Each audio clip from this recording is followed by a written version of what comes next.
KROQ Almost Acoustic Christmas 2017 Artist Interview. It's Kevin and Bean. We are backstage at the Almost Acoustic Christmas 2017. Jeremiah. Hello. Lumineers. Lumineers, yeah. What's up? How you doing? Merry Christmas to you. Merry Christmas to you guys. Is the last time you played in Southern California before tonight? When did you open for U2? I think it was at the Rose Bowl, Pasadena. Oh, yeah, just the Rose Bowl. 2 nights. That's got to be crazy.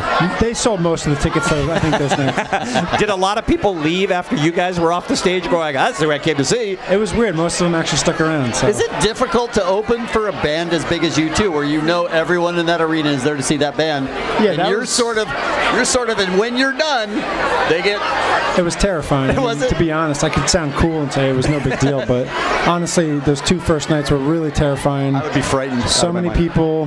There was actually a guy front row. He had a black cowboy hat on, and he just looked like he hated it. He had his arms crossed, and he made eye contact with me the whole show.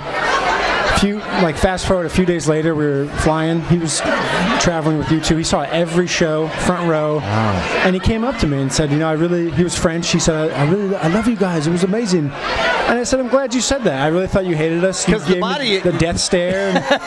I think it was just his Frenchness. It was like a thing.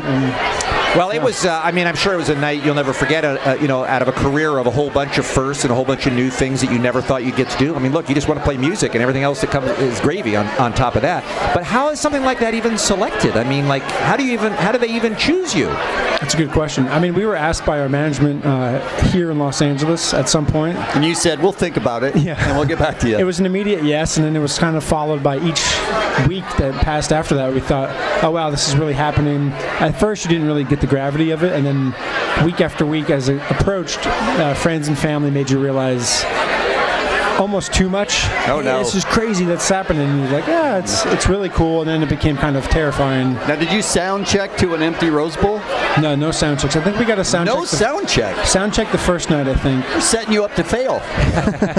But it was good. I mean, I feel like as a performing artist, we've had a lot of success. We've been very lucky. We've had a lot of momentum ever since Ho Hey and the first album.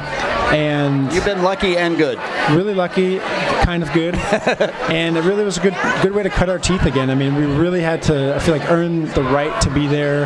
It was the right time, having momentum as an American band, playing the shows in the States, and it was good for us, like good for ego, good for humility. That's wonderful. We're talking Lumineers music here on the Kevin and Bean backstage portion of night number 2 of the sold out KROQ Almost Acoustic Christmas. You mentioned the Hey Ho song.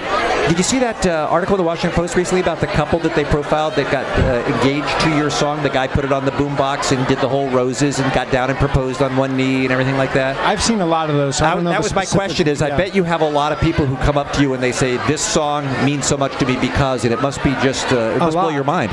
And the singer wrote it when he was going through a breakup. So, to each person, like how they interpret the song. So it's kind of ironic that when Wes wrote that song, the lyrics, it was kind of going through a breakup. It was kind of the antithesis of joy in a celebratory moment, and people have really, and that's great though. I mean, that's the whole point of art and music. You take what you want from it and cut out the rest. A lot of people don't like to talk about their lyrics and tell people what it means for that exact reason. Yeah. Let it mean whatever. No, totally. It can kind of ruin it for everybody if you say this is objectively, categorically this, and people thought, damn, I thought it was that, And I bet Stubborn Love is another song that is a lot of people's special song between the two because it's a relationship type deal too. Yeah, I hope so. I mean, it's if people like that much our songs, they include that with wedding ceremonies or whatever celebratory thing. That's a pretty cool thing. All right, last question for me, and that is, when your audience sings along and they do so much at your shows, do they ever get behind or ahead and it really kind of screws up you guys trying to stay on the beat? Yeah, definitely. There's definitely nights where people are singing wrong lyrics. That doesn't throw me. It's just comical, humorous. You can see the wrong lyrics. I don't know, by the way. I also don't know the lyrics, to be honest. I know most of them, but as a drummer, you know your part. Clapping is actually much worse. For me, it's just staying on the beat. Yeah, as the drummer is like the coal engine of the Titanic, sure, kind of running the thing. Clapping can be really annoying. It's great, don't get me wrong, but when it's wrong, it's not great. I've seen Bruce Springsteen yell at people for clapping. Yeah. Same thing. He's like, nope, I got this. Yeah. I got this. And you guys got it too. On between Foster the People and Weezer tonight. Of course, the Killers closing it out tonight. It's another great night of music. We're so happy you all are here. Merry Christmas. Thank you for stopping by. You too. Thanks for having me. We enjoyed it. Yeah. Thank you.